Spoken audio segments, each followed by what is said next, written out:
करायला पुण्यात आलो. तर SP कॉलेजला ॲडमिशन मिळाली सायन्सला. तर पुढे डोक्यात इंजिनिअरिंग करायचंच खूळ होतं. मेडिकल साईडकडे कधी विचार नव्हता.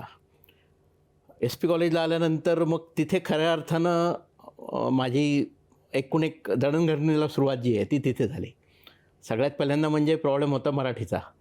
तर तुम्हाला तर माहिती आहे आमच्या नगरी लोकांची मराठी. आणि ते SP कॉलेजला तर 2 महिने आम्ही बोलतच नव्हतो. आम्ही फक्त रूम बंद करून कसं कुठे आई शपथ म्हणायचं, कुठे ते सगळं ते शिकायला वेळ गेला.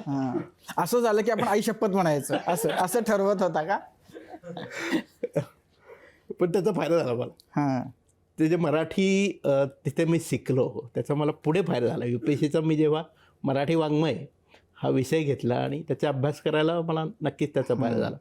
तर 11-12 SP ला 12वीला चांगले मार्क मिळाले आणि आपल्या COEP ला ॲडमिशन मिळाली.